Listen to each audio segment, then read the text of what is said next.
maka mohonlah petunjuk kepadaku, niscaya aku akan berikan petunjuk kepada kalian. Ini jelas, kita ini manusia dalam keadaan tersesat.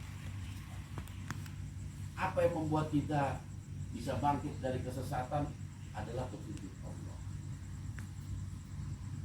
Kita manusia lahir dalam keadaan rugi. Apa yang mengangkat kita menjadi orang yang beruntung?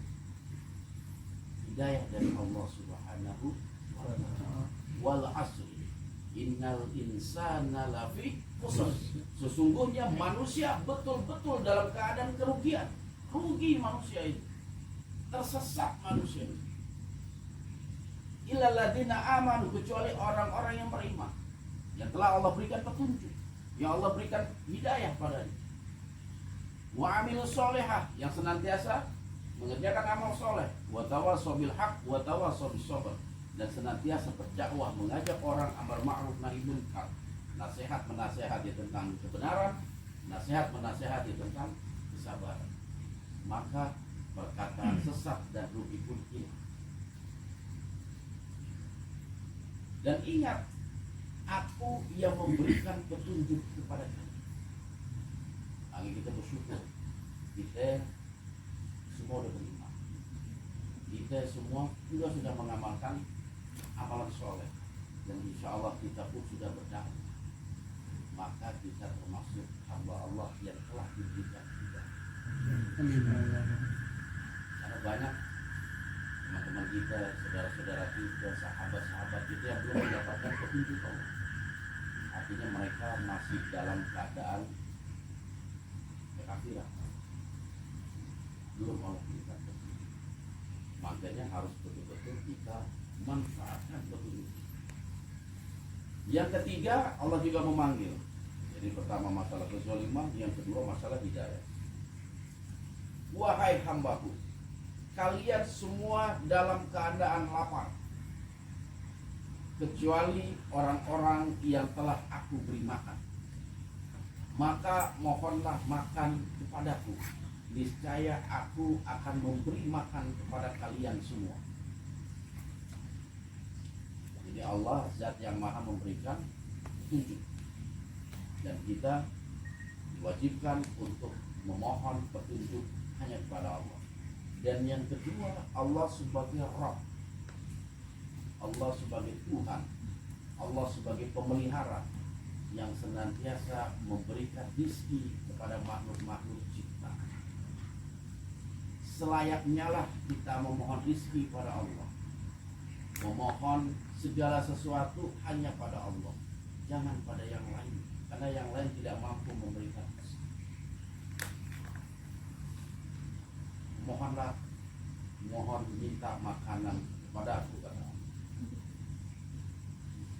Kemudian yang keempat, wahai hambaku, kalian semua dalam keadaan telanjang, kecuali orang yang aku beri pakaian, maka mohonlah pakaian kepadaku, niscaya aku akan memberi pakaian kepada kalian semua.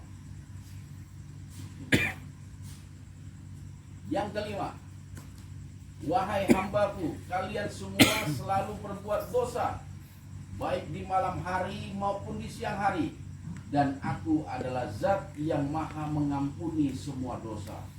Maka mohonlah ampun kepadaku, niscaya aku beri ampunan kepada kalian. Yang ini. Sekarang yang ke, wahai hambaku, kalian semua tidak akan dapat berbuat sesuatu yang dapat merugikanku. Kalian tidak mungkin dapat melakukan sesuatu yang merugikanku, kata Allah. Dan tidak pula berbuat sesuatu yang menguntungkan aku. Jadi apa yang kita lakukan itu Allah nggak rugi dan juga nggak untung. Wahai hambaku, seandainya orang yang pertama dan terakhir dari kalian, ya dari yang pertama hidup sampai yang terakhir, baik dari jenis manusia dan jin, mereka bersatu seperti hati seseorang yang paling takwa di antara kalian, itu tidak menambah sedikit pun keagunganku. tidak sedikit pun menambah keagungan Allah. Allah tetap maha. Walaupun semua orang ciptaan-ciptaannya tunduk patuh kepada Allah, tidak menambah keagungan Allah. Begitu juga sebaliknya, wahai hambaku, seandainya orang pertama dan yang terakhir dari kalian, manusia dan jin, bersatu seperti hati seorang yang paling jahat di antara kalian, itu tidak akan mengurangi keagungan kerajaan. Walaupun semua manusia kafir, jin semua kafir, itu nggak akan menurunkan derajat kemuliaan Allah.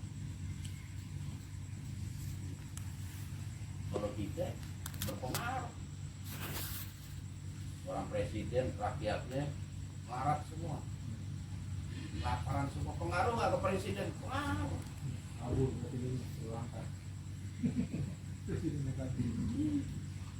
Ya ada kabur dong. Yang ke-8, wahai hambaku, 9. Jika orang terdahulu dan orang yang terakhir di antaramu, manusia dan jin, mereka berada di bumi yang satu, kemudian mereka minta kepadaku, niscaya aku memenuhi semua permintaannya. Hal yang demikian tidaklah mengurangi sesuatu yang ada pada diri. Manusia dan jin, dari yang pertama sampai yang terakhir, minta semua kepada Allah, dan Allah pasti kabulkan, dan Allah pasti beri itu. Dan ketika Allah memberi, tidak mengurangi sesuatu apapun yang ada di sisi Allah.